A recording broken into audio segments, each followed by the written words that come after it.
7월 9일 연중 제14주간 수요일 입당송. 하느님, 저희가 당신의 성전에서 당신의 자애를 생각하나이다. 하느님, 당신을 찬양하는 소리, 당신 이름처럼 땅끝까지 울려 퍼지나이다.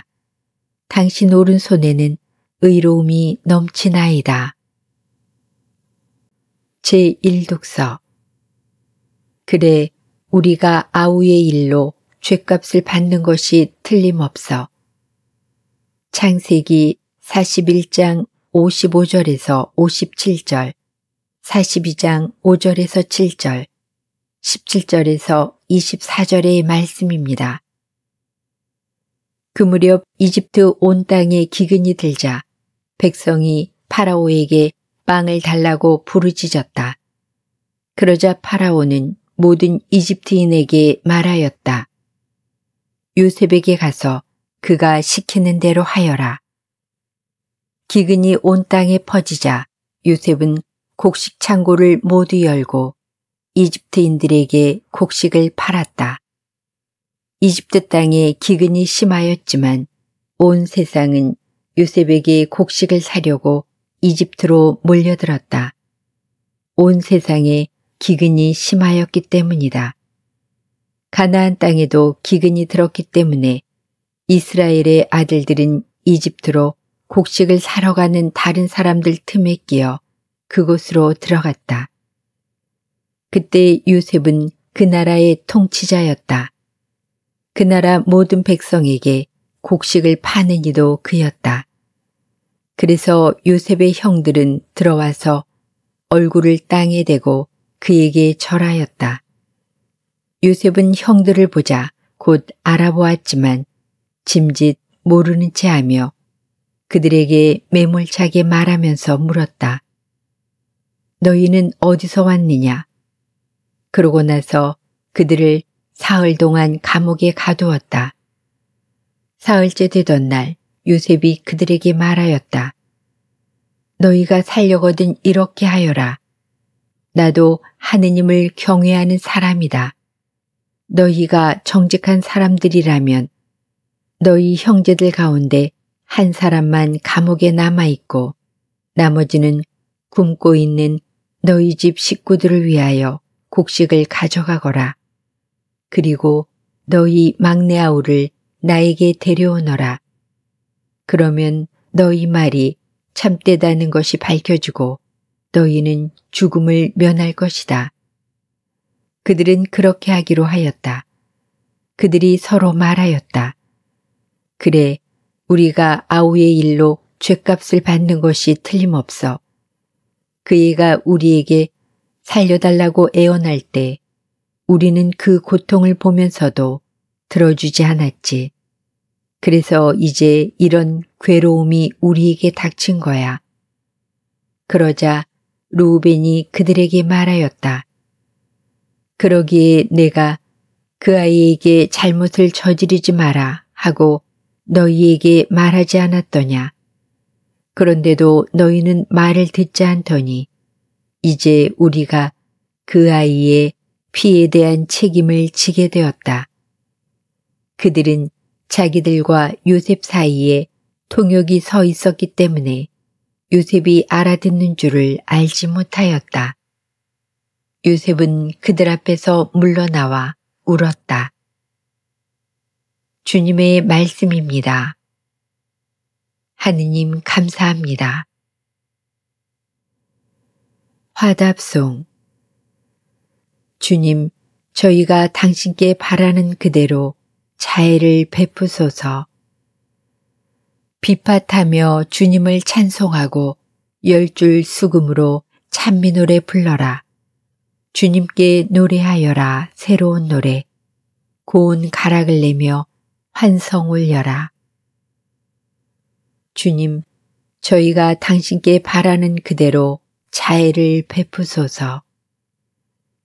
주님은 민족들의 의지를 꺾으시고 백성들의 계획을 흩으신다.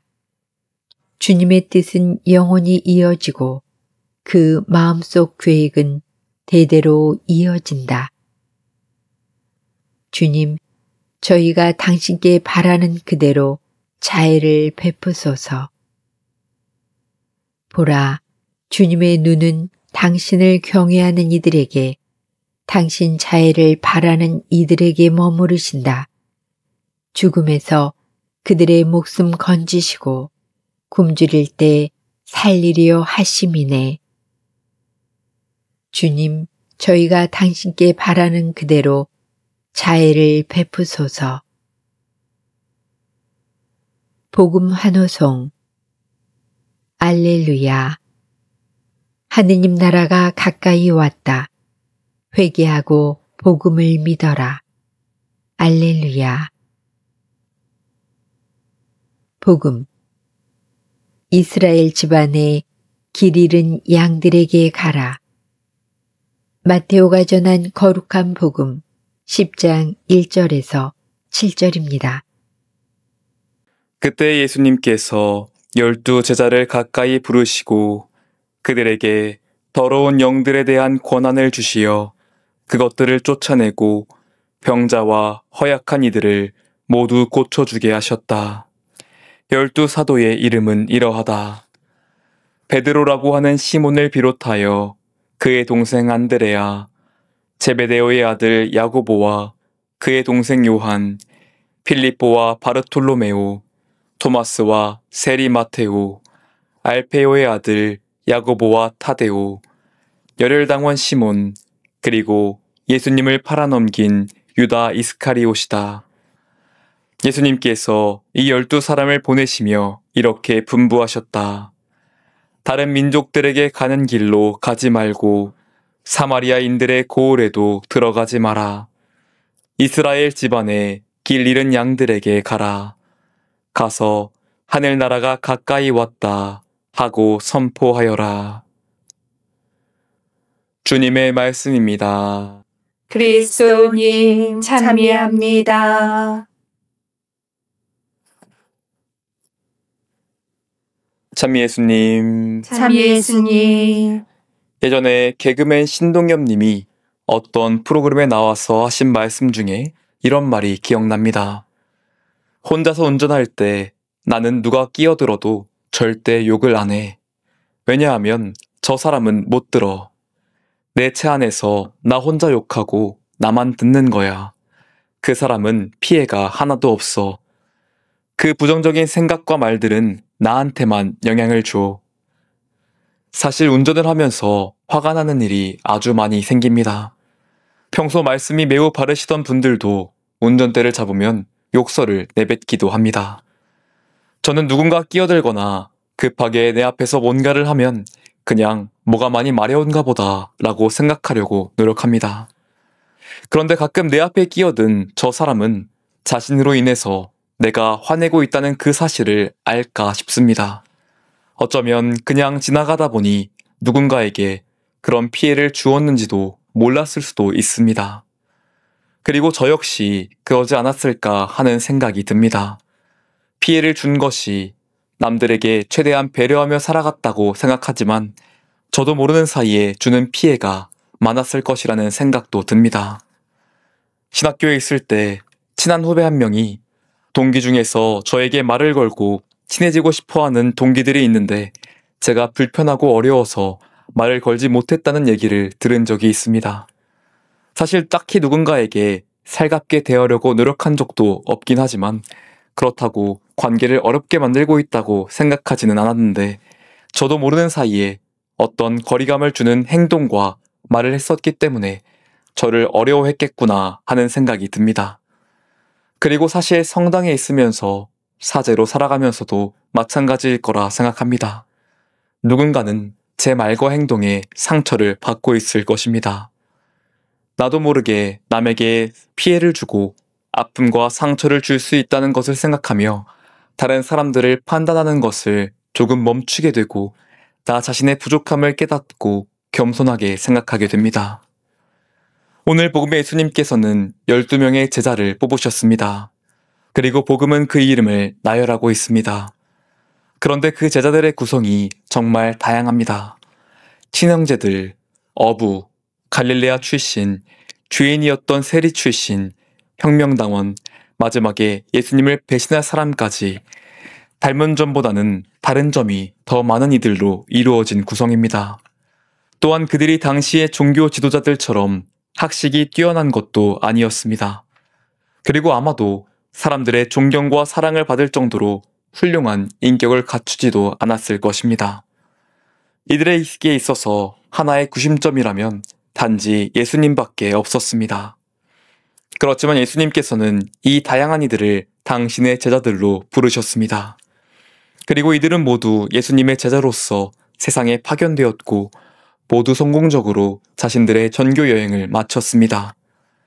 그들은 많은 것이 부족했지만 자신의 부족함을 채워줄 주님께 대한 굳은 믿음을 가지고 있었습니다. 우리가 몸담고 있는 이 교회 역시 마찬가지입니다. 완전한 사람이 교회에 있는 것이 아닙니다. 능력이 출중하거나 돈이 많거나 잘생기거나 인격이 뛰어난 이들을 예수님께서 모아들이신 것이 아닙니다. 오히려 부족한 이들, 가진 것이 없는 이들, 너무나도 다양한 이들을 교회로 부르셨습니다. 그러나 부족하기 때문에, 모자르기 때문에 그 부족하고 모자란 그 자리를 예수님께서 채워주실 수 있도록 내어드릴 수 있는 사람들입니다. 교회 안에 있는 우리는 분명 각양각색의 부족한 부분이 많은 사람들입니다. 하지만 초기 교회의 그 사도들과 같이 우리 안에 함께 하신 예수님께서 그 모든 부족함을 채워주시고 우리를 하나로 만들어주심을 기억하며 하느님을 향한 신앙의 길을 함께 손잡고 걸어갈 수 있기를 기도합니다.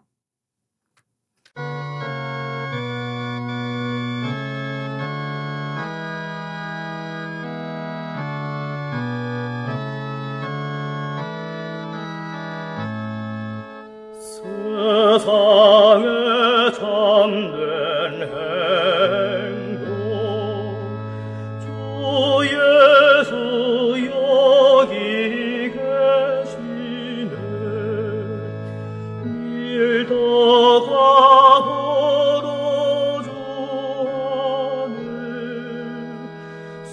성제 성혈감 주였네